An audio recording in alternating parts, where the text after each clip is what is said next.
ready to go, and that means we play the intro just to settle down. Ẹgbẹ́ coffee sàgbẹ́, ẹgbẹ́ tea sẹ́gbẹ́. Ẹ jẹ́ ká jọ gbé ọ̀rọ̀ yẹ̀wò láàárọ̀ yìí. Kí ni reason tí ẹni tó ń ṣe Yorùbá nation kò gbọ́dọ̀ tún máa ronú pé politics la fi lọ ṣe nínú Nigeria? Aláwọn different groups tí wọ́n fẹ́ align pẹ̀lú politician, kò dẹ̀ sẹ́ni tó dá wọn dúró.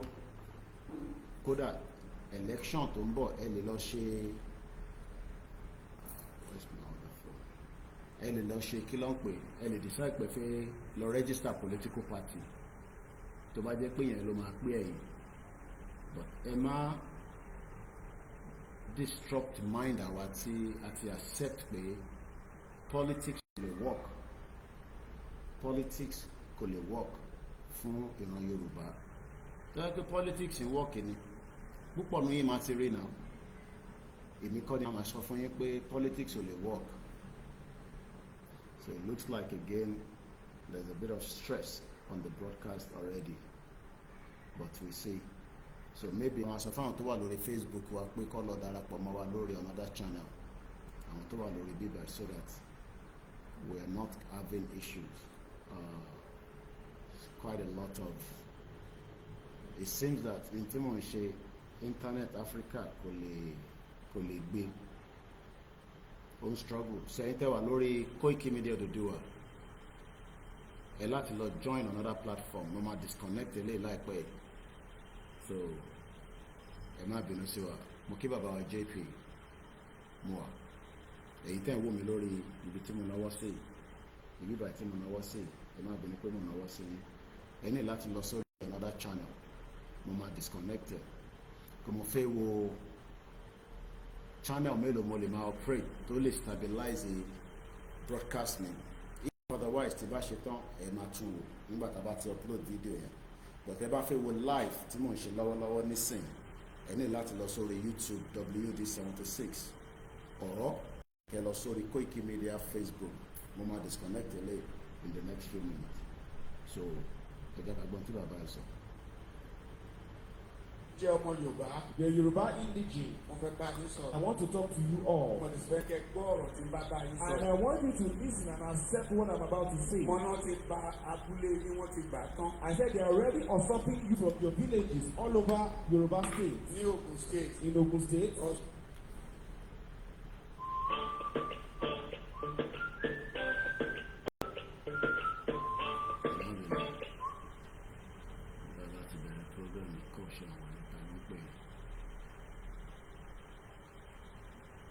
Hello ma, ẹ jẹ́ ń pè yín tí bá ti mọ́ à lórí program báyìí. Ṣé kí n pè yín tí bá ṣe tán mo ti bọ́ sórí program? Màá pè yín ma. Alright ma. So ẹ má bínú yẹn o. Lẹ́ẹ̀kan sẹ́yìn tẹ́ wà lórí Facebook mo bẹ̀ yín, ẹ lọ join another platform, mo máa disconnect ẹ tó bá ń fluctuate because mo fẹ́ kí YouTube be stable. I'm struggling with my YouTube channel and I need Facebook kan tó ń run already. I wà lórí Twitter, mo wà lórí Twitter space, I wà lórí Mixlr. So ẹ ní láti lọ darapọ̀ mọ́ wa ní another platform. Ẹ ká padà sọ́dọ̀ ní tí bàbá wa ìfín bá wa sọ̀rọ̀ lọ lẹ́ẹ̀kan kó tó di pé call interrupt. Mo kí wa lẹ́ẹ̀kan sẹ́kàrọ̀. Ondo State, Ondo State, Anambra State, even Anambra State, even the Igbo as well. People are already entering those places, and they are already overtaking you people in your various states. What we are saying right now, this is not about religion. Whether you're a Christian Muslim, or you're Muslim, are we are Yoruba traditional worshippers? This is time we must band together to fight for our father's so that they don't overtake us in it. Don't let them use religion take over our land. All those villages they are taking over in Ondo State, when they wanted to kill, they killed Christian and Muslim alike. They are fighting for the land. They are not fighting for religion. They are just coming through the lens of religion. But I'm telling you, all Yoruba people, please be prepared. Nigerians at that, please be well prepared so that they don't take you away from your father's land. And calling onto the royalty in Yoruba land. You are not being fed the imperial majesty. Kábíyèsí, we greet you, sir. Please talk about this. The new Aláàfin, please talk about it. All the kings in Ondo State. The kings in Lagos, Oyo, Osun, please talk about this.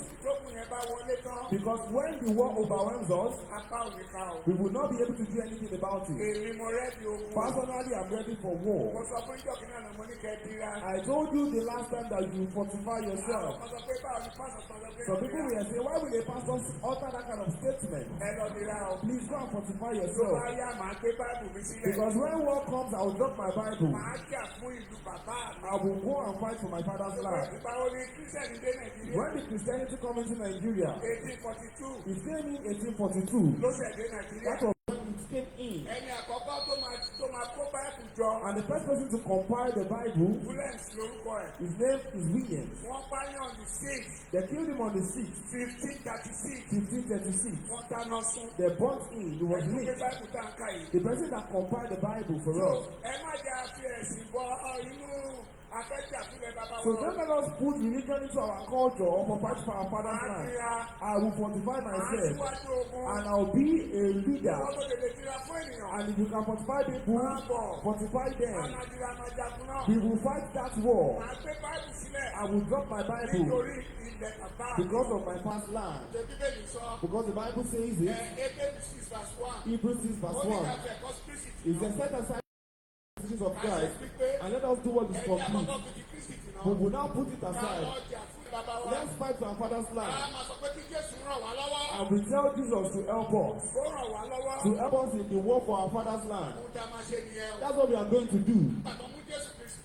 So, Moki Walen can say, I need to end the broadcast. I need to join Walori Moki sister me, you know. Hello, Darap Walori Moki Awashake. Lórí another channel mo fẹ́ reduce the pressure tó wà lórí router yìí so that ká lè ní smooth broadcast láàárọ̀ ẹ̀ mo lè fẹ́ investigate kankan so ẹ má bínú sí wa ẹ̀yin tẹ́ ń wò mí lórí Facebook Koikimedia Odùduwà ẹ join wa lórí another platform. Thank you so much. So now let's move swiftly and see what we can do láti lè bára wa sọ̀rọ̀ láàárọ̀ ẹ̀ mo ń bọ̀ lẹ́ẹ̀kan sí i. There is no land called Nigeria. There is no language called Nigeria. But I know people call Nigerians. We are only deceiving ourselves. We are not Nigerian. Okay, where is Nigeria? Where is the land called Nigeria? What's the Nigerian language? We are nations that have been forced together to live in one pathetic country. So anybody who goes there today to say, pray for Nigeria, that person is just deceiving himself because the people who want to be that Nigeria have not sat down to agree if they want to be Nigeria. We have not sat down and agreed if we want to be one Nigeria, and that is where the problem is. It's a problem one here, but ibẹ̀ yẹn kọ́ la fẹ́ fi bára wa sọ̀rọ̀ láàárọ̀ ẹ̀ ibi tí a fẹ́ fi bára wa sọ̀rọ̀ láàárọ̀ ẹ̀ ó dá lórí pé àwọn kan ṣì ń sọ pé politics ní ọ̀nà àbáyọ pé tá a bá ṣe politics agbéwádé Yoruba country tá à ń fẹ́. Very clear. We made a declaration saying that it's too late for restructuring in Nigeria. You will remember in 1962 there was a massive problem in Nigeria when Awolowo was arrested. Our people talked to us. There was crisis for over 4 years that led to the coup. There was a Yoruba meeting of elders called the Yoruba Leaders of Thought. We relented. The thing continued. Yoruba has continued to lose ground since that time. In 1993, there was the annulment of the June 10 election. Sidiade, the former Oni, spoke and said Yoruba should go ahead and conduct an election. We did. It led to nothing. The same thing happened 1988, just before the handover to the democratic elected government, Yoruba did not want to go for anything like Nigeria again. But then it failed. Look at where we are. Yoruba has been losing ground since 1914, and we are just tired. We are there for restructuring. It's too late for restructuring in Nigeria. It's too late for sovereign national conference. It's too late for resource control. What we want now is Oduduwa Republic. And we are very categorical about that. We have made that very clear. We have made declarations, and we are very serious about our demands. Every region does go to its own tent. Yoruba wants to go on its own because the problem that Yoruba has is Nigeria. Nigeria is the problem, is the impediment to Yoruba development. Is the impediment to Yoruba development. Without Nigeria, we will be where we are. 1960, we were far ahead of South Korea and North Korea. We were far ahead of China. We had television before France. We had radio before South Africa. Now look at where we are today. I think it's a shame that even any Yoruba man can be talking about restructuring at this point in time. What are we restructuring? This country that is already shot to pieces? I don't think that's what we want. But they are always talking about giving Nigeria a chance. The patience of Yoruba with Nigeria has come to an end. Okay, it's darapọ̀ mọ́ wa, mo kí bàbá wa Kẹ́hìndé Ọláòṣèní, mo kí bishop, mo kí ọmọdé, mo kí àgbàlagbà, mo kí ọmọ kékeré inú wa, mo kí àgbàlagbà, mo kí gbogbo ènìyàn wa láti ibi tí a ti ń bára wa gbé ọ̀rọ̀ yẹ̀wò. Àwọn tí wọ́n ní kí Yorùbá lọ join politics, níta bá ti join politics, àwa lo ibẹ̀ fi wọlé láti gba Yorùbá country.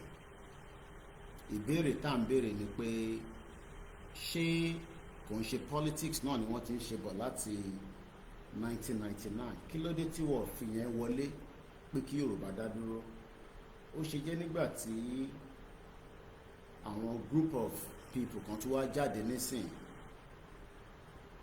pé kí Yorùbá dá dúró as an independent country, lè wá ń sọ̀rọ̀ pé politics ní ká fi lọ ṣe. Kí ló dé tẹ́ ẹ̀ lo politics ti tèmi tẹ́ ti ṣe bọ̀? Kí ló dé tí ẹ fi ṣe èyí tó yẹ kẹ́ ṣe? Mo lẹ́ẹ̀kan sí ẹ jẹ́ ká lọ báyìí.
Mo kí ẹ̀yin tí ẹ ti ń wọlé, ẹ bá wa gbọ́wọ́ lé share button.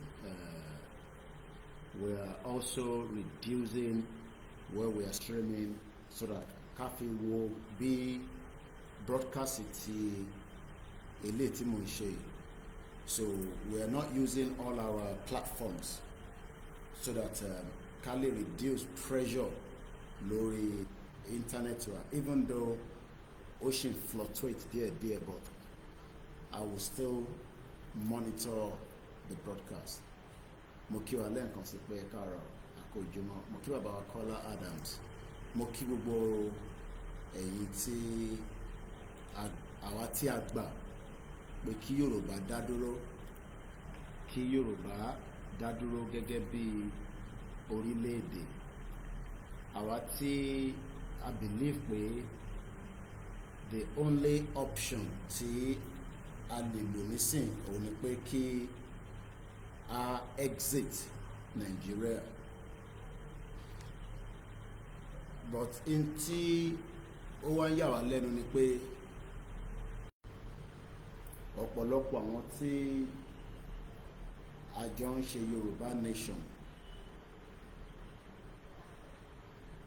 àtàwọn tí a jọ ṣe,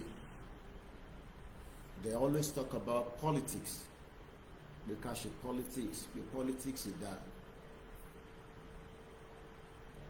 Mo kí bàbá wa Fọlábí Káyọ̀dé, mo kẹ́yìn tẹ́tí ń wọlé, ẹ bá wa gbọ́wọ́lé share button. Mo kí Mr. Adéwálé Abdulwasiu, tẹ́ bá ń gbọ́ mi dáadáa ẹ bá wa fi sínú comment section. Mo kí Mr. Adétọ̀nà Abíọ́dún Kabiru, mo kí Mr. Yusuf Uthman, mo kí Ọlọ́run Tóbi Sami, mo kí Ìṣọ̀kan Mọ̀dúà London Group, mo kí Ìfẹ́lódùn. Ó dà pé mo gbọ́ pé there is now change of leadership nínú Ìfẹ́lódùn lábẹ́ bàbá wa Gani Alágbàlá, àsìkò tí wọ́n á mọ̀ lórí. Mo kí àwọn Yorùbá World Media and all the independent media. I don't know whether it is the continent that doesn't like the YouTube, but so far YouTube and the column for a bit of concern about to go live. It could be that YouTube is not as a platform tí wọ́n máa ń lò nínú Africa, so maybe that's why, I don't know.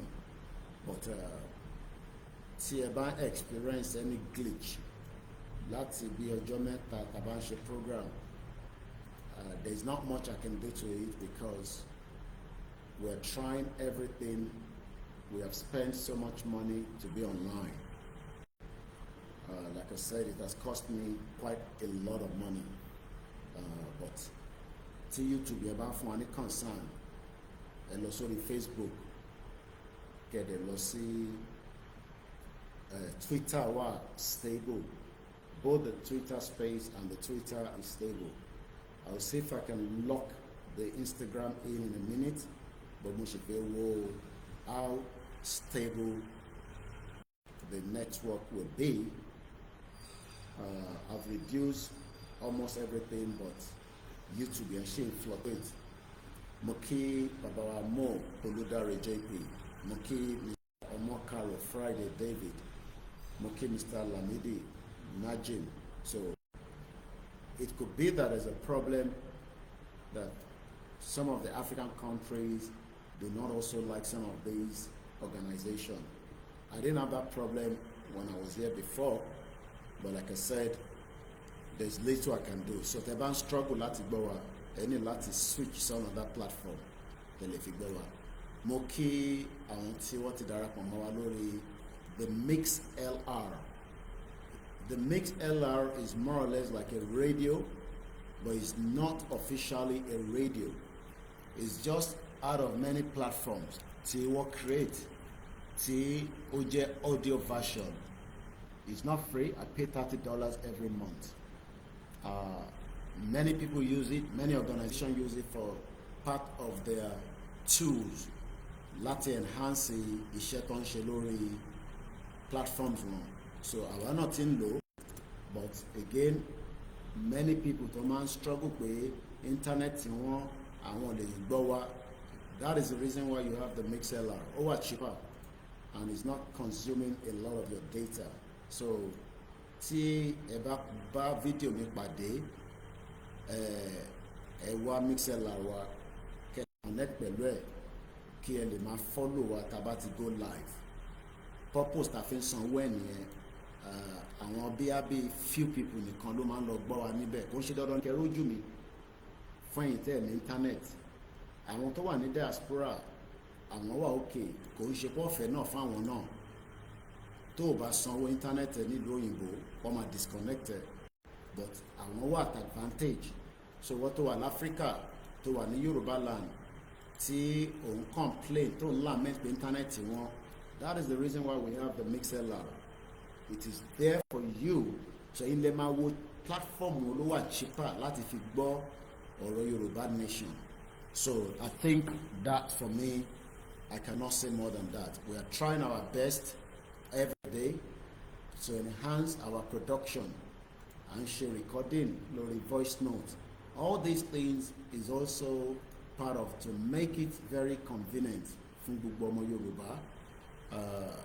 A lè gba license lọ́wọ́ Nigerian Broadcasting Corporation pé tí mo ṣe yìí kọ́ wá fún mi ní license. Ó máa difficult láti gbàrú license bẹ́ẹ̀. Imagine kí n sọ fún NBC pé Koikimedia ẹ fún wa ní license o, kọ́ wá bí mi pé kí ni máa ṣe níbẹ̀, kí wọ́n ní afẹ́fẹ́ máa jà fún ìjàngbara. That's why all those platforms tó wà nílé, from these media radio station tó jẹ́ pé wọ́n ní license pẹ̀lú NBC, àwọn tó ní license ni mò ń sọ yìí, ó máa difficult láti polongo Yorùbá Nation lórí platform wọn and take this to anywhere. Ó máa wà extremely difficult pé wá wá jí láàárọ̀ presenter àwọn wá jáde àwa máa campaign nínú Nigeria from the radio station pé àwọn ọmọ Yorùbá o a ti ṣetán a fi dá dúró. That is never going to happen. So the only platforms tí a ní ta fi engage kò dẹ̀ ṣe fún kan táwa ń ṣe for many different things that people do. Òun ni pé social media. Tá bá wá ń sọ fún èèyàn wa pé ẹ engage, ẹ jẹ́ ká fi social media yìí ká fi fully engage. Some of us have refused to believe the power of the social media. Each of the social media platforms, what are the strength jura wọn lọ. Olúkálùkù wọn ìtí à ń ṣe lórí YouTube lẹ́yìn ìgbà tá bá parí live kò sí nǹkan kan tó operate mọ́ lórí ẹ̀. So any live that you watch on any YouTube channel, tí live yẹn bá ti tán ó ti di recorded. But tẹ́ bá lọ sórí Twitter wọ́n ń pè ní X, is a constant update ló ń lọ lórí ẹ̀.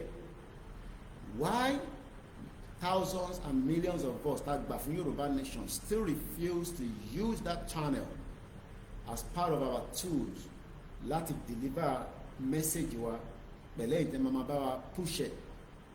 Bẹ́ẹ̀ ṣe wo fídíò náà ló ṣe jẹ́ kẹ́ lọ sórí Twitter láti máa bá wa tweet, láti bá wa máa engage, but most of us doesn't seem to understand it, and it's quite a bit frustrating that we have encouraged ourselves with ká wà lórí Twitter.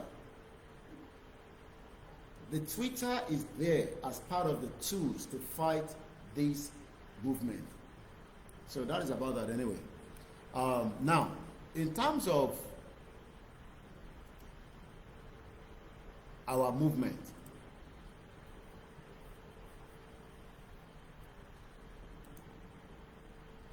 the movement has been a very strong, organic one. Kí ló mean by organic? It has created a different discussion within Nigeria. Nobody expected it to be like that.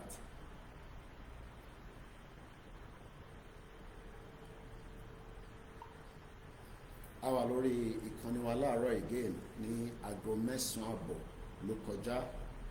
From the view outside, the weather is beautiful, it is sunny, and again in the 19th of April 2025 láti iléeṣẹ́ wa tá à ń pè ní Koikimedia, bringing the world closer to your doorstep. Àkọlé ètò ti ọ̀sán yìí tá gbé wá fún àwọn onílàákàyè òun náà ni pé Yorùbá Nation campaign continue. Yoruba Nation mega rally ó máa dé, even though àwọn kan doubt it.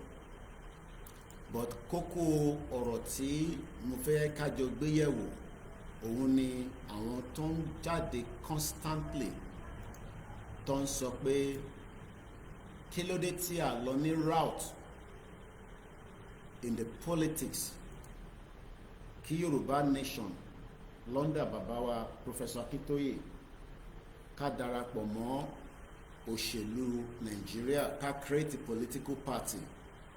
Tàbá wá create a political party yẹn àwa fi gba Ọ̀yọ́ state kúrò lọ́wọ́ PDP àbí APC, and the same ní Lagos state, the same ní Ọ̀ṣun state, Ondo state àti gbogbo àyíká ibi tí ilẹ̀ Yorùbá wà lẹ́nìí títí dé Kogi, Kwara. Mo wá ń béèrè pé politics tó ti ń ṣe láti 1999 kí ló dé tí wọ́n lo template yẹn fáwọn tí wọ́n mọ̀ pé ó jẹ́ ká lo channel yẹn this time around. So ó show pé àwọn tí wọ́n ń tẹ̀lé olóṣèlú tẹ́lẹ̀ tí wọ́n believe pé wọ́n lè fi politics láti fi tún àwọn tó jọmọ ìlú láti fi jẹ́ kí nǹkan wà òkè fún wọn. Number one, tá bá calculate 1999 títí di èní, tá bá ní ká wo ọdún mélòó, a rí pé kò ń ṣọdún kékeré. Tó bá jẹ́ pé láti 1999 tí Nigeria padà sí democracy, that's 26 years ago. Ẹ yẹ ká kọ́kọ́ tẹ̀ gbé self-determination sẹ́gbẹ̀ẹ́. In 26 years, kí ni politics ṣe fún wa nínú Nigeria? Kí la lè tọ́ka sí pé politics nǹkan tó ṣe fún wa relé? Ẹ̀yin tí ẹ wà nílé àtẹ̀yin tẹ́ ti travel out, mo fẹ́ kí a jọ lọ review ẹ̀ pé láti 1999 títí di wákàtí, what has been the politics like in Yoruba land under any of the political parties? Àti pé influence wo ni politics ṣe fún wa? What are the advantage and what have been the disadvantage? What has been the progression? Because 26 years, lọ́mọ tó bí ní 1999, ọmọ tó bí ní 1999 ní any other countries around the world at 26, ó ti ń stable, ó ti ń stabilize, ó lè dá dúró nítorí pé that age is no longer a minor age. Depending on every country, ìlú yàtọ̀ sílùú, but a mọ̀ dájú pé some countries when you are 16 years old, you are allowed to start having a driver license tó fún ẹni opportunity pé o lè lọ kọ́ mọ́tò wà, kò wá mọ́tò. Àwọn ìlú kan wà, you can start voting. So ṣé 26 years was not enough? I'm not talking about pé Yoruba Nation nísìn. Ṣé 26 years tí wọ́n ti ń rọ̀ ní politics nínú Nigeria, ṣé politics yẹn kò yẹ kó ti make impact on the lives of àwa Yoruba tí a wà nínú Nigeria within the political space? Kí ni àǹfààní tí a lè tọ́ka sí, whether a gigantic project tí a lè máa tọ́ka sí nísìnyí pé project tá à ń wò ní state yìí within the next 50 years a ṣì máa generate income fún ilẹ̀ Yorùbá under that politics that have played for 1999 till 2025. That's 26 years ago. So tó wá ṣe ni láàánú pé àwọn tí wọ́n argue nísìnyí pé after ti Yorùbá nation tó pop up tí wọ́n rí the strength and how organic it is, wọ́n decide nísìnyí pé a ṣe lo template Yorùbá nation, especially ìfẹ́ tí àwọn èèyàn ní sí Professor Adébánjí Akíntóyè àti Olóyè Ìgbòho, ká fi lọ register fún political party, ká wá lò yẹn fún láti embed wọnú politics. Nígbà tí movement yìí bẹ̀rẹ̀ ní almost 5 years ago, these were the messages that I was receiving constantly by not just àwọn tó wà ní Nigeria, but even àwọn tó wà ní diaspora. I remember one particular man was calling and trying to convince me pé kí n sọ fún Ìgbòho àti Bàbá Akíntóyè, because it will be beneficial for us to use our template of what we have ká wá lò wọnú politics. That shows pé 26 years of the politics to play is a failure. And we still have a lot of people that have that same thinking.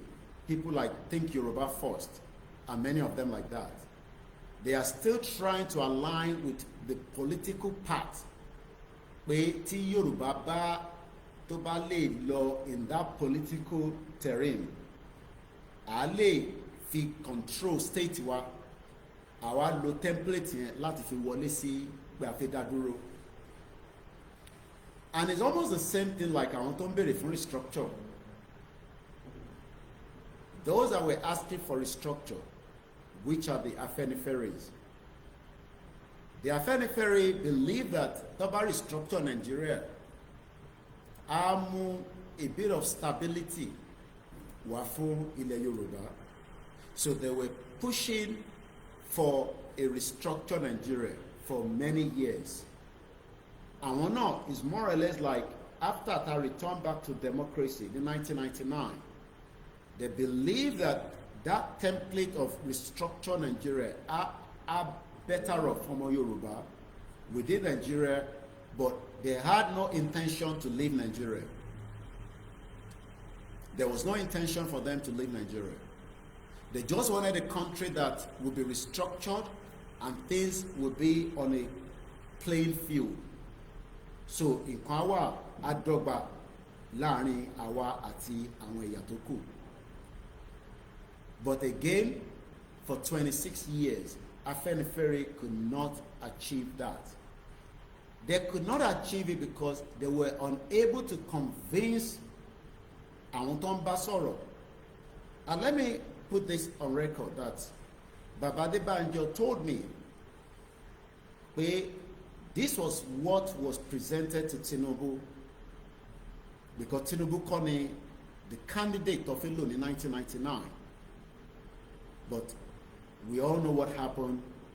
There was Tinubu in 1999, and Tinubu became the governor, and also Tinubu fought for between Obasanjo. We all know what happened as at that time. That's not what I'm going on. But if it's more focus mind the one is in the we now have two different Yoruba groups. Last 26 years. Within that 26 years, we have different political parties to operate in Nigeria prior before APC. Those political parties, àwọn Yoruba can believe with some of them were lining with Baba Ulawo agenda. So Yoruba people believe that since the ati come up from gbogbo saga Tabiola tati pada tabata ti ku, it is a new era láti take a Yoruba part of Nigeria to a very beautiful place. But 26 years, they could not deliver that.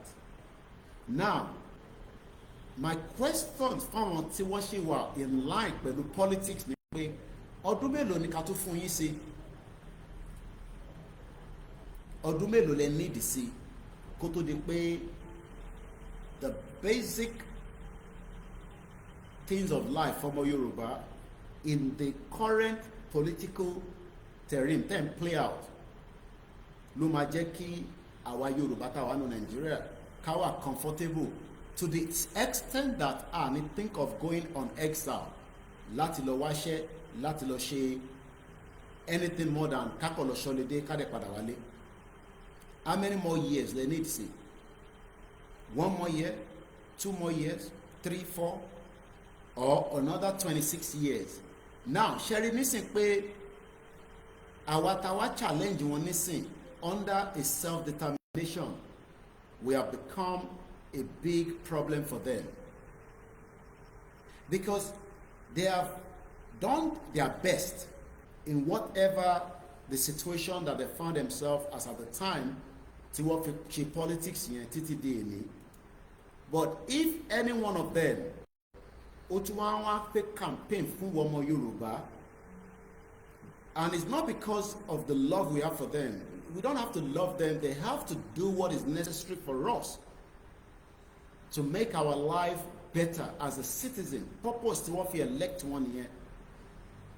But because they are not working in agenda of a welfare state. Kí ló ń pè ní welfare state? A welfare state is the one that looks after you in whatever condition you found yourself. And that is from childbirth until you die. In tó ń pè ní welfare state yẹn. Láti jọ́ tó bá ti bí ẹ sílùú, it is the responsibility of the government to take care of you until you die. And what I mean by taking care of you, the least of it is making sure that you have a good drinking water. But unfortunately today, please, we are not taking any calls and no requests from the Twitter space. I want us to listen. You don't have to agree with me, but I don't want you to come and disrupt my discussion. You can also set up your own channel and do what I'm doing. That is when I want you to be involved in the conversation. But for now, I am presenting and I want us to listen. You don't have to align or agree with it. What I'm trying to explain is that Yoruba nation to jáde ní 2019, we would not know many things that we know today. Ashima assumed that àwọn olóṣèlú bóyá kò sí enough time fún wọn láti fún wa ní a future government that serves the people. But ǹjẹ́ wọ́n ọmọ Yorùbá lénìí, ǹjẹ́ o lè jókòó nísìn kó tún máa sọ pé tá bá lọ dìbò ní 2027 ká tún add 4 years more, 26 years, ó di 30 years. Ìyẹn ló máa wá fún wa ní future. Some might argue that we're at the top. And what I mean by that is that since the governors becoming own control state wa ní ẹni tó dàbí wa tó jẹ́ president, we already have that down, which is Tinubu. I'll come back to Tinubu. Let me deal with the local and the state. Katowa move sọ̀rọ̀ Tinubu. Whether we wanted to be able to get the post of the presidency or not, within the state level for 26 years, each of the state was given a budget. I'm sure we all know that. So only budget on gbà ní allocation from the Federal Executive Council tó ń fún gbogbo statistics state. Ó dẹ̀ níye tí wọ́n yọ kúrò lára àwọn state kankan bíi Lagos State, Ogun State, tá à ń fún government in terms of revenue. But reason táwọn ti other section tó wọ́n sọ pé look, kíní yóò balance, kò wá balance in the sense that ẹ̀ ń gbowó lọ́wọ́ Lagos State tó pọ̀, but Lagos State gan ti wà short change at Ogun State. Ẹ jẹ́ ká restructure ẹ̀ So two different Yoruba people were fighting to have a better Yoruba people in Nigeria. But ibi táwa ti yàtọ̀ sí gbogbo wọn nísìnyí ni pé we don't want to be involved in the politics of Nigeria. Because Tabawa involved in the politics of Nigeria, whether we are at the top as a president, as it is right now, or we are not, we are still going to struggle to take a very good care of ourselves. Because gbogbo tó ń pè ní Nigeria, they will still want to come down to the southwest, which they believe that ibẹ̀ nìkan ni wọ́n pump owó sí, ibẹ̀ nìkan ni wọ́n tọ́jú àwọn ẹ̀yà tó kù, especially where the Igbos are complaining pé wọ́n open port wọn fún wọn, kí ló dé tó ṣe shut down port wọn. And I agree with that, because tí port wọn bá ń ṣiṣẹ́, ìyẹn ò ní stop the busy part of the Nigerian Port Authority tó wà ní Lagos State. Kò ń ṣe port kan ló wà ní UK. At least tí bá fẹ́ send mọ́tò wá sílé, mo ti lo port ọ̀tọ̀ọ̀tọ̀ méjì, ó dẹ̀ ju méjì lọ. Kódà tí bá tún wò pé ti London busy, mo lè ní kó gbé mọ́tò yẹn lọ sí Liverpool, wá send láti Liverpool. So why did we not have a port tó ń ṣiṣẹ́ ní ọ̀dọ̀ àwọn ilẹ̀ Igbo? Kódà wọ́n lè build ìmí sílẹ̀ Haúsá náà. But all these also created a pressure to Lagos State. Ediemu. So when we are looking at Lagos today, and with the little resources láti fi tọ́jú àwa, wọ́n tún láti máa fi tọ́jú àwọn ẹ̀yà tó kù, because kò sí any economic activities ní gbogbo Òkè Ọya náà. The whole activities was brought to Lagos State. And níbi táwọn kan ti bẹ̀rẹ̀ sí wò pé àwọn ẹ̀yà kan máa tún wà láàárín wa tó jẹ́ àwọn Igbo, they are likely to take Lagos from us. Wọ́n máa gba Lagos mọ́ wa lọ́wọ́, they will become the chairman, they will become the this and that. Yes, because àwọn tó ń ṣe politics àtàwọn tó ń bèrè fún restructure cannot stop those issues. Tabashi wà ní Nigeria. We've seen videos where people are asked, where did you get the certificate of indigenous? And not a video yẹn tó jáde nígbà yẹn. Let's listen to this quickly. The name? Huh? What local government? Where are you from? I'm from Nigeria. Where are you from originally? From where? Kaduna State. He's from Kaduna State. But one way or the other, he was able to get a certificate that indicates that he's a Lagosian. Politics could not stop that. Restructure that has not been given will not be able to stop that. But what can stop all these is when we are in full control of our land, Tankweni Yoruba country. Shouldn't make sense there. 26 years, they were able to import Igbos, Hausas, Fulanis to come down to Lagos, because even the system that people were asking to because of our restructure Nigeria, if they've given the Igbos the port, they will not have to use Lagos State, and there will be less pressure on our roads. Elowonto Sheleni, Good Friday. We were told that nobody died, but because the capacity of the infrastructure that is currently being used today has been the one to unload Bonikba Western region. All the governors are doing is they're just touching the surface. They are not dealing with these roads need to now be repaired to the standard that can last another 50 years.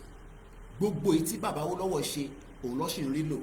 But reason to create a pressure òun ni pé the economic activities is in southwest, and everybody wants to come to the southwest and then move their goods and services back to the north and the middle belt and the southeast. For 26 years, our politicians could not stop or resolve this issue. Now, let's go and look at Inti Tinubu and Shinisin. When Yoruba people thought that since the army access okay, that is the reason why we were struggling with all this. And you know what it means. No matter how powerful your states are, any Tony power gongon presidency. No matter how powerful your states are, as long as the presidency is not yours, there's not much you can do.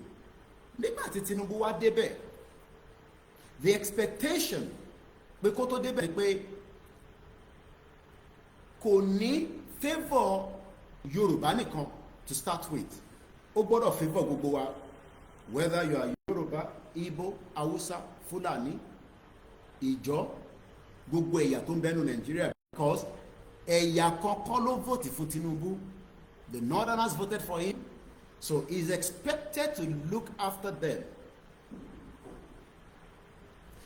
The Igbos, not every one of them, but some voted for him. We cannot argue that Konshibugoni will vote for Tinubu, regardless of whether they were trying to vote Peter Obi in. Ashila to vote for Tinubu. The Yoruba voted for Tinubu. That means I will stick to those three because those are the three major groups. Don't now expect make Tinubu wa focus agenda si Southwest, because I want to vote for. And according to the Constitution, he is responsible for every Nigerian's lives must be protected, even though he has failed on that. The welfare of Nigeria must be also looked into. He has failed on that. The healthcare, he failed. So literally, he has failed on every agenda to make us a better citizen as Nigeria. But that fault has been coming as far back as when Obasanjo was there in 1999.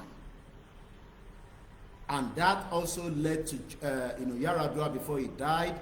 Jonathan came in, Buhari came in, and now it's Tinubu.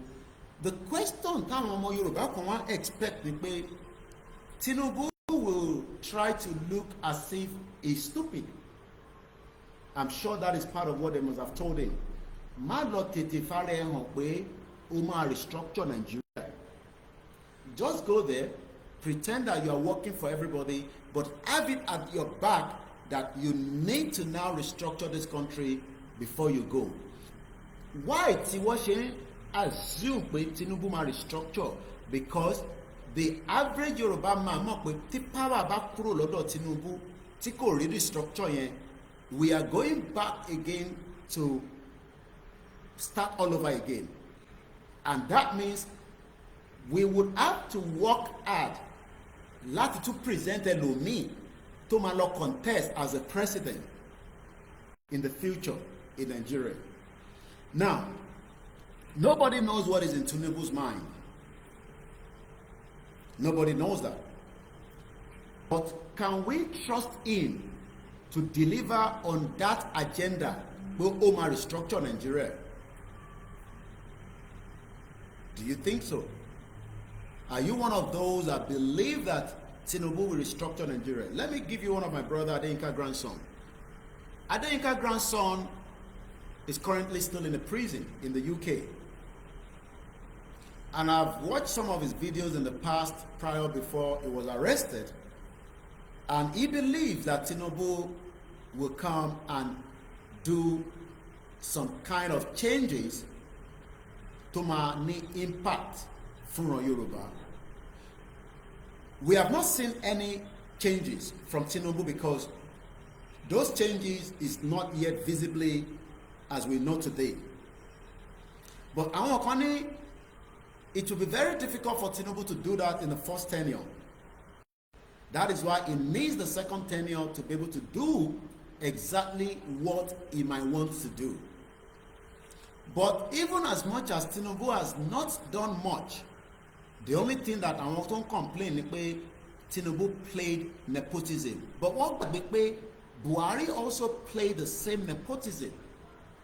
while he was the president. Kódà ó fẹ́ lè lọ kó àwọn èèyàn wá láti ìlú ẹ̀ ní Niger kó wá run the government fún wa.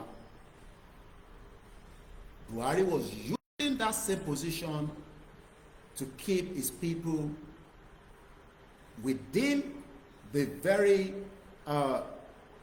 no, Adenika's grandson has been returned back to the prison. He was free for a while, but he's currently back in the prison again. So Buhari did what he can do for 8 years, but he had to leave the government and hand over to Tinubu. Not that he wanted to do that, but because agreement wà láàrin Tinubu àti Buhari pé I will support you to defeat Jonathan. I will put Yoruba people to support you. I will put my money and everything I have láti make sure pé a lé Jonathan Caravan, Papa and Co. And they were able to do so. So we saw how Tinubu campaigned rigorously for Buhari. They were going back to back from southwest to the middle belt, and Buhari became the power in 2015. Ìjà wà láàrin wọn, just as we are witnessing today. At the first tenure of Buhari, Tinubu was not satisfied because ó believe pé Buhari could go in the direction of what they want. Today, Tinubu is doing exactly what Buhari has done. But with all indicator, Tinubu will restructure Nigeria and still hand over power back to the north. They hand over power back to the north, and he was able to restructure. Let's just, for argument's sake, we all restructure Nigeria. Fáwọn tó believe we all gbọ́dọ̀ restructure Nigeria. Ṣé the next government tó bá ń bọ̀ tí adẹ̀ṣì wà nínú Nigeria, because the only option to lè stop any government coming in to amend and change gbogbo in tí Tinubu bá ṣe òun ni pé ká má wà nínú Nigeria mọ́. But tá bá sì jọ wà nínú Nigeria, just like bí Tinubu ṣe restructure it, the next president also have the right to remove it. I hope I'm making sense for those of you that are saying that we don't want Yoruba nation because it is not the option that we should be talking about. We cannot involve in politics. Yes, politics is already what they've been playing for 26 years, like I said.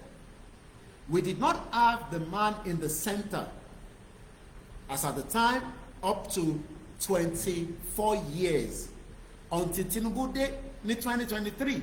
Tó fi di pé Tinubu ti wà níbẹ̀ nísìn for 2 years.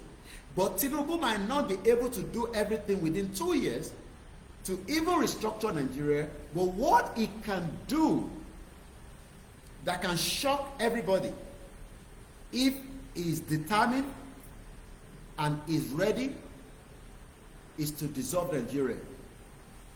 Anything short of that, bí Tinubu bá lọ wọlé gan ní 2027 to restructure Nigeria, ṣé ó máa gbé power sílẹ̀ ni àbí ó máa insist pé òun ṣì máa lo power lọ?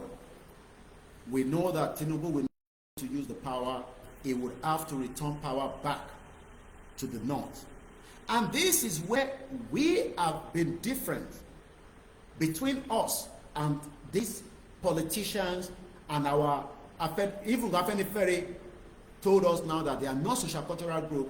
They are politicians and they have the right to support anybody. That is why Baba Adebanjo till his death supported a one Nigeria that can have a standard that can probably give us a leverage to remain one Nigeria by telling Yoruba people to vote for Peter Obi because Southeast Oiti experiencing presidency. But we saw that that did not happen. So Afenifere were two. We saw Remi Tinubu kill a young girl, and I'm talking about the convoy, though they are coming out to deny it. But they can fool you, they cannot fool us. A young girl was killed by the convoy where Remi Tinubu was making her way to Akure. She visited another Afenifere, which is our fashion Lottie. So we now have two Yoruba groups. One will not take advice from Tinubu because they are not in line with Tinubu. Àwọn tí Baba Adébánjọ nìyẹn, even though he died, but they still Afenifere. I don't know who is the leader as at now or the acting. But àwọn tí pa Fashion, what actually are they expecting from Tinubu before he leaves office? And whatever they're expecting from Tinubu, can that guarantee a future that can still remain Yoruba people within Nigeria without a new government coming in and take out what Tinubu has put forward? These are questions that I want to answer for our listening pé káwa náà lọ involved in politics. People like Karen Way in Germany, he's currently in Germany, Think Yoruba First, and many groups like that. They are now saying that Igbo máa gbalẹ̀ mọ́ wa lọ́wọ́, but tá bá ti lọ ṣe governor, tá gba governor ní state wa, deal pẹ̀lú Igbo. You will not be able to deal with them because we are still one Nigeria. We can deal with the Igbos, we can deal with the Hausa, we can deal with the Fulanis and the rest of them only if we have our full independent Yoruba country. And what do I mean by deal with them? The Igbo will not tell us to have a Yoruba country and expect us to be speaking Igbo on Yoruba land.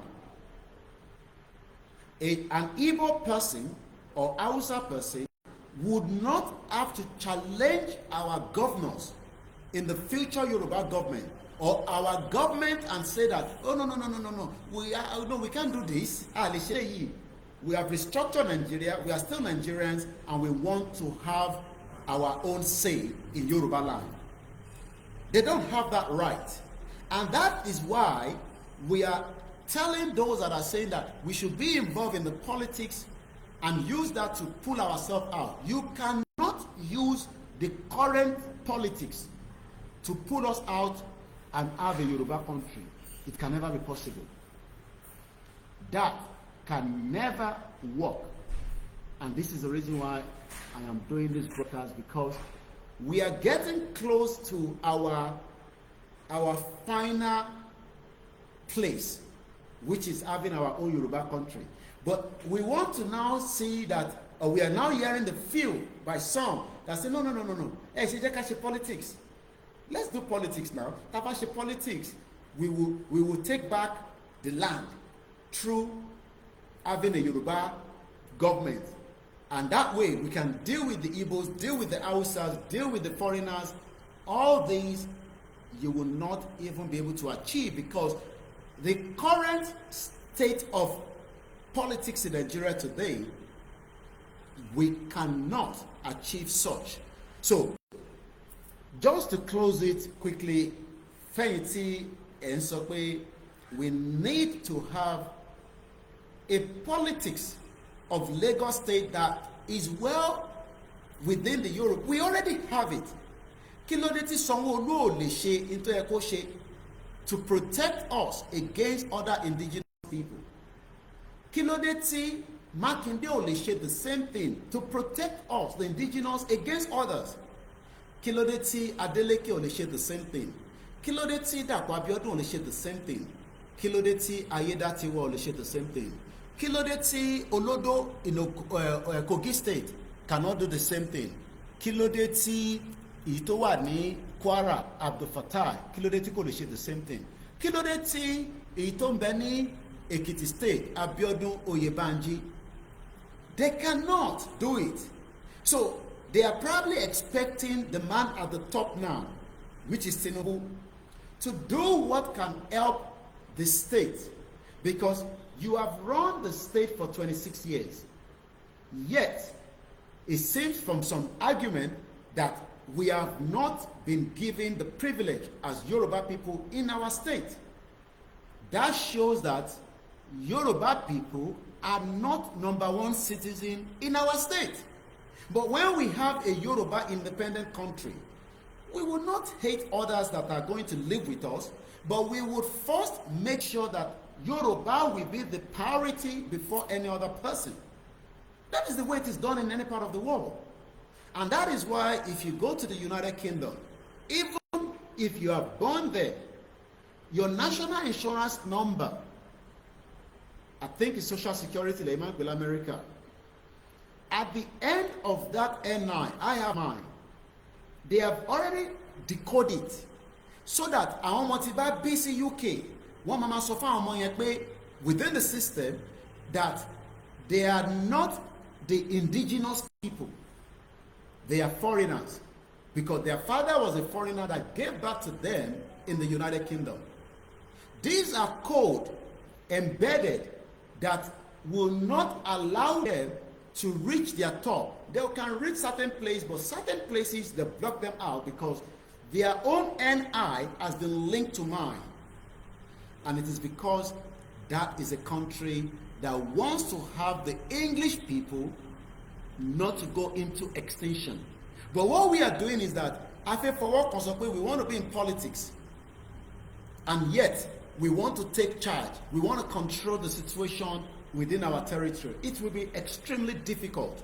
So if anybody today is now trying to continue to campaign on Twitter Space or on any other channels and encouraging Yoruba people that Atugbodolodibo again, these are people that doesn't want a better future for Yoruba people. There's no doubt about it. Into Eki Bubuama Sorolilori, the only voice we should be talking about is that the Yoruba people should pull out of Nigeria and have their own independent country. All these groups, whether they call themselves conservative, whether they call themselves liberal, because that is what some of us have been called. We are liberal. We always talk about the Igbos, but I talk about the Igbos, but I want to be able to deal with the Igbos if we have our own country. It's as simple as that. But you cannot deal with the Igbos right inside the one Nigeria, whether it is a restructured Nigeria or the continuity of the way Nigeria is today. It's a fact. But when we have our country, our constitution will guide us and protect us as against other indigenous people that wants to come and live on our land. It's not compulsory that they have to live with us. It's compulsory. If they think that the land is not in favorable for them, people live in the UK and they end up moving out of the UK. I know many people that were living with me in the UK.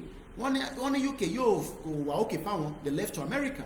Some people travel to Canada. Some people travel even back to Africa. So you cannot do anything. Tabashi exists as a one block company in one Nigeria. As long as we are still using that one Nigeria, whether it's a restructured Nigeria or a normal Nigeria, the other citizens will continue to tell us that ni right, and that is why they say Igbo will say awala no ajo ni le yini. Okay, ajo ni le ni, that's fine, but ẹ̀yin ọmọ Yorùbá tẹ́ disagree, ẹ̀yin ṣe jẹ́ kí gbogbo ajo gba country, kí gbogbo ajo wa form government Yoruba land. Is a big land that we're talking about. Everybody will participate in whatever area, whether you want to be many Nigerians are bus driver in London. They are contributing to the society. Many Nigerians are Uber. I have driven Uber in London before. I am contributing to the society. So it does not matter. And we have many Nigerians today that are doing fantastic well. I can name them. That they will not be able to run the same kind of politics that they are running in the UK. My sister, I remember her name. She's doing very well. Many of them like that. We have many MPs that are Igbos that are doing very well. They've given them the opportunity in the UK, but as a one Nigeria today, it will be difficult because okay, let's take another example. Obasa is the current Lagos State Speaker. Ṣé Obasa lè pàṣẹ nísìn tó kọ̀ favour àwa Yorùbá nìkan? Ṣé àwọn Igbo tó wà láàrin Èkó wọn ní sọ̀rọ̀? They will continue to ask why. Kí ló dé? Why are you doing something that wants to favor Yoruba people against the Igbos and the Hausas and the rest? It's because we are one Nigeria. But about the country, let the Igbos, the Hausas, and the Ijos come and tell us that ni right, we keep government to favor our before then. But it seems that our Yoruba I feel play politics. And for those that are saying that, but about politics, this politics would then allow us to take charge. and use it to control our state. Let me look at it from this angle. Let's assume that we were able to take Lagos State. Because for 26 years, Tinubu was a governor for 8 years. Ologbe Fasholawa for 8 years. Ogbe Ambode were kicked out because Ambode was going against Tinubu's instruction. Ogbe Fashola Denisi, Fashola Tinlo 8 years ago. But yet, we the Yorubas in Lagos State have not been given the better privilege in Lagos State. It's because the politicians at the top would have told Lagos State you can't do so. But now let's reverse it. Tinubu ti wà níbẹ̀ for 2 years. What has been the changes for Lagosian? It's more or less like nothing has changed. Yes, they're probably talking about Lagos has the right to generate its power because Tinubu is now the government at the top. If the next government comes, the next president can tell Lagos State that nothing generating here, aripopo there. Ṣe fún wa nù ẹ. Lagos State dares not go against that because the constitution is still at the top. Constitution state ó yàtọ̀ sí ti federal. Ìdí tí Lagos ṣe lè move from doing little things is because Tinubu sọ pé okay, ẹ jẹ́ ká fún wọn opportunity ká develop Lagos State.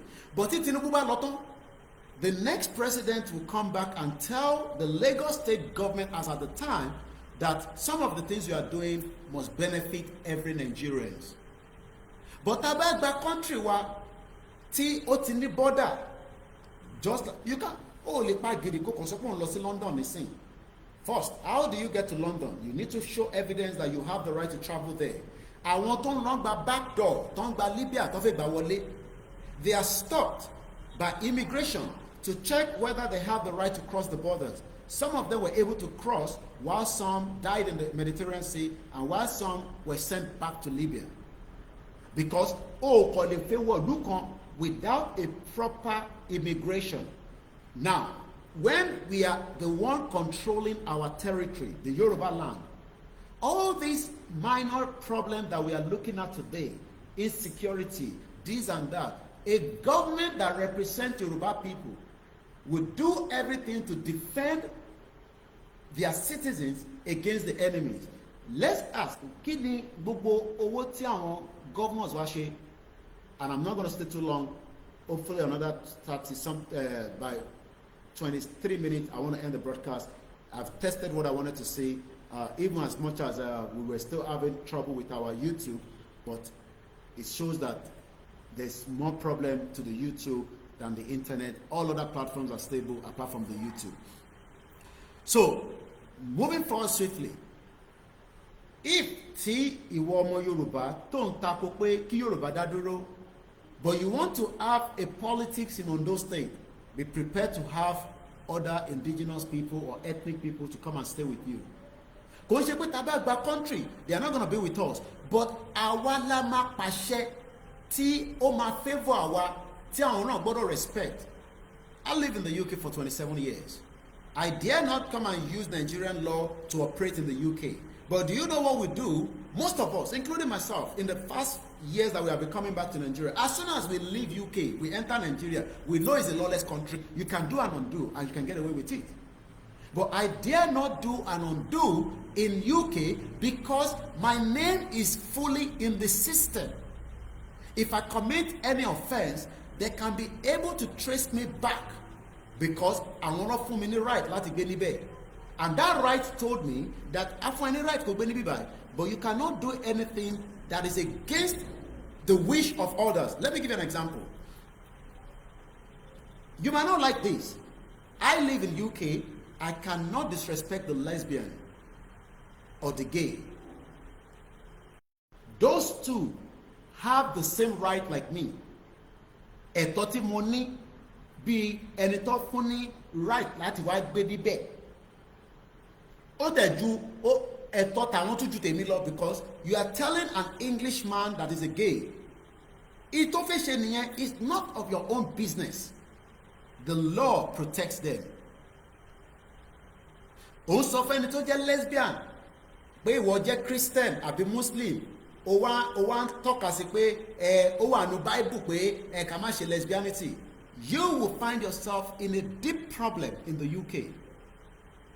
You have the right to go to another country where it is not tolerated. But in the United Kingdom as of today, you dare not talk to them anyhow. You will find yourself in a massive problem. Whether you are an ordinary citizen, or you're a politician, or you are just a Nigerian that think that, oh, my Christianity, No. You can move. So do you know that all the churches operating in the UK right now, who they disagree with lesbian can come out attend the church service? Lesbian, they kick it out. They can't. Go and confirm this. But churches, to Nigerian churches in the UK, what to bed, they must what to bed. They can't do it. You cannot tell anybody that is a gay. Oh, the right, what's a church? But reason is because the law of the UK permits you to mori, they could settle down. Or what they go against the law, who the hell are you? Oh, too bad. And this is why we are saying to our people that when we have our own country,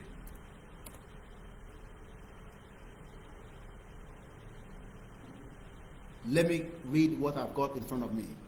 In the United Kingdom, lesbianism has never been illegal. There is no specific law criminalizing sexuality activity between women. While the law on sexual offense is gender neutral in theory, there has never been a specific offense of lesbianism. We can stop it in our own Yoruba land. But as a Nigerian living in the UK today, I cannot go and start writing petition and say, I don't want lesbian, no, I don't want gay. Do you know that all your children, found out in the UK, some of the parents that we are living with are in that kind of category, and you dare not point and say, so you can see why I'm trying to say that you cannot stop those others within Yoruba land, because we are still using the same law.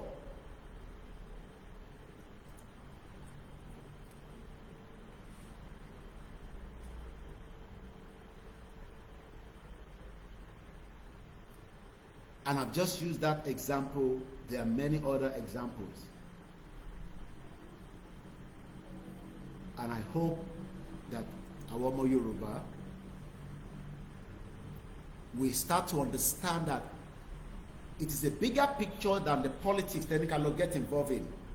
What we should talk about now is, how do we encourage our state representatives, state House of Assembly, to look into the Yoruba right to self-determination? But they are not doing that because they think that they can do a law, a bill, to help Yoruba people while the others are working in your state.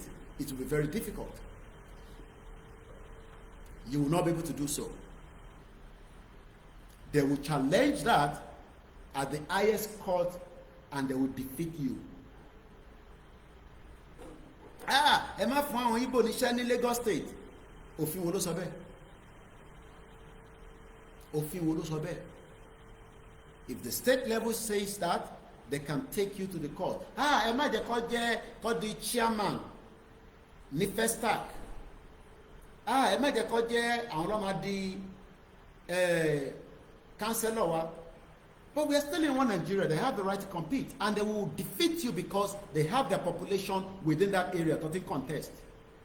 But we can have a Yoruba country and instruct that no Igbo person can contest as a councillor within Yoruba land, where we have our own independent country. We can put that on our law. But with the current laws of Nigeria, you will not be able to do so. So why then are we talking about politics? We're talking about politics that cannot be used to have defend and protect millions of Yoruba people prior before Yoruba Nation. What Yoruba Nation has been able to do in the last 5 years is expose the politician that any power within the state, you have no power.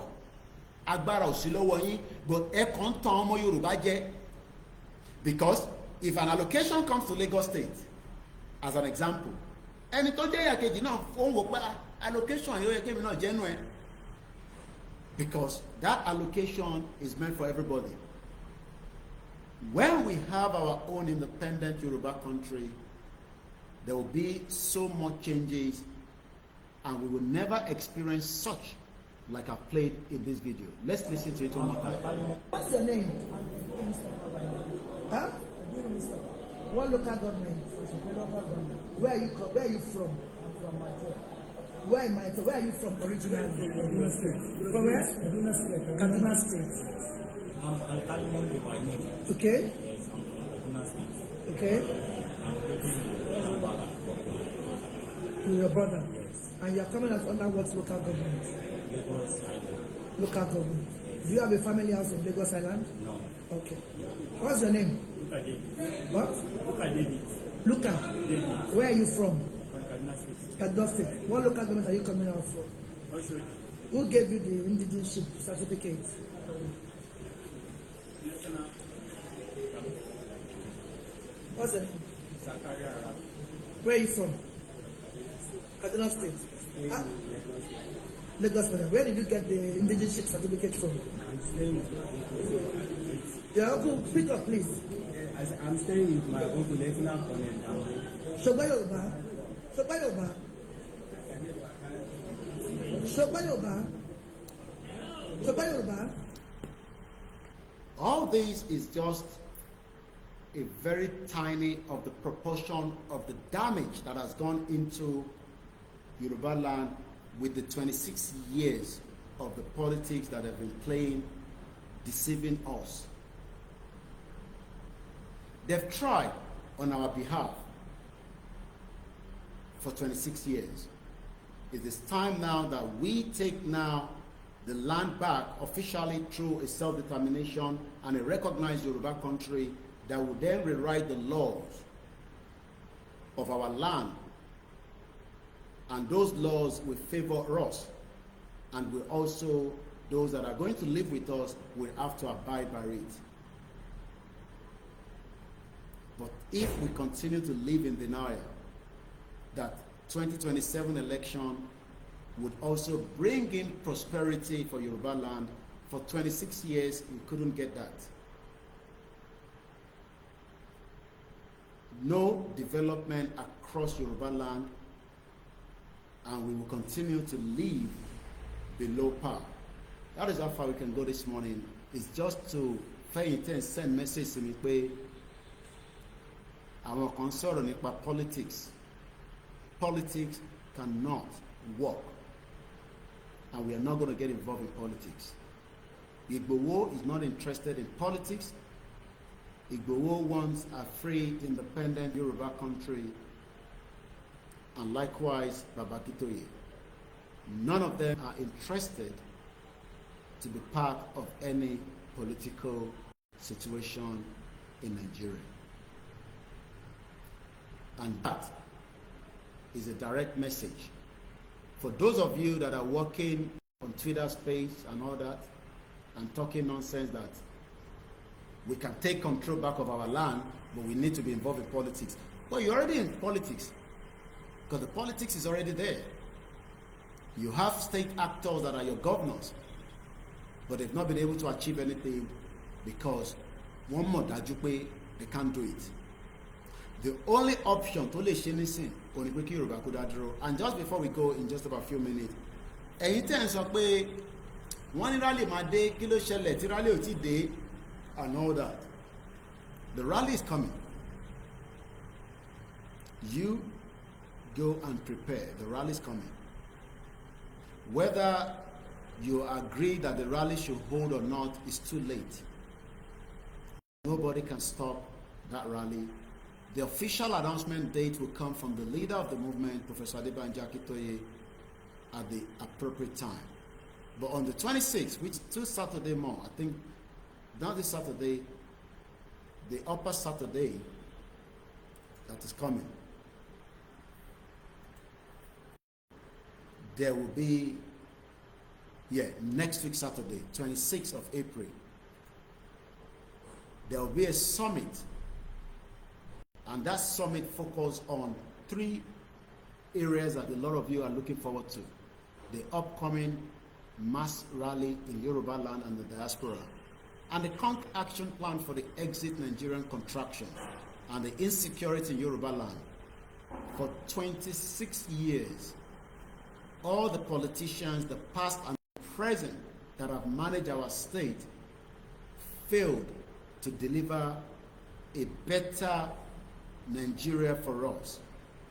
We thank them, we appreciate them, but this time around, they will not be the one to decide what next. That decision now is coming from Baba Akintoye. Baba Akintoye will decide for us, and we go in line with it. So Tiba Baba Tinika Jade, what that means is that we want to rescue power from these politicians that have done their best, but have not done enough to protect us as an indigenous people that have been in existence for thousands of years before Nigeria. It's going to be a big task. It needs a lot. So being in a hurry for the rally is not the issue. When that rally starts, that rally takes us to many areas that will eventually lead us to having a full independent Yoruba country. As much as you want it out today, I also want it out. I am currently on the ground for the purpose of the rally, and I wait patiently. So there's no reason why you should be in a hurry more than what we have waited for. Rally, rally. No, that rally will lead us to Yoruba country, and that means it's a tug of war.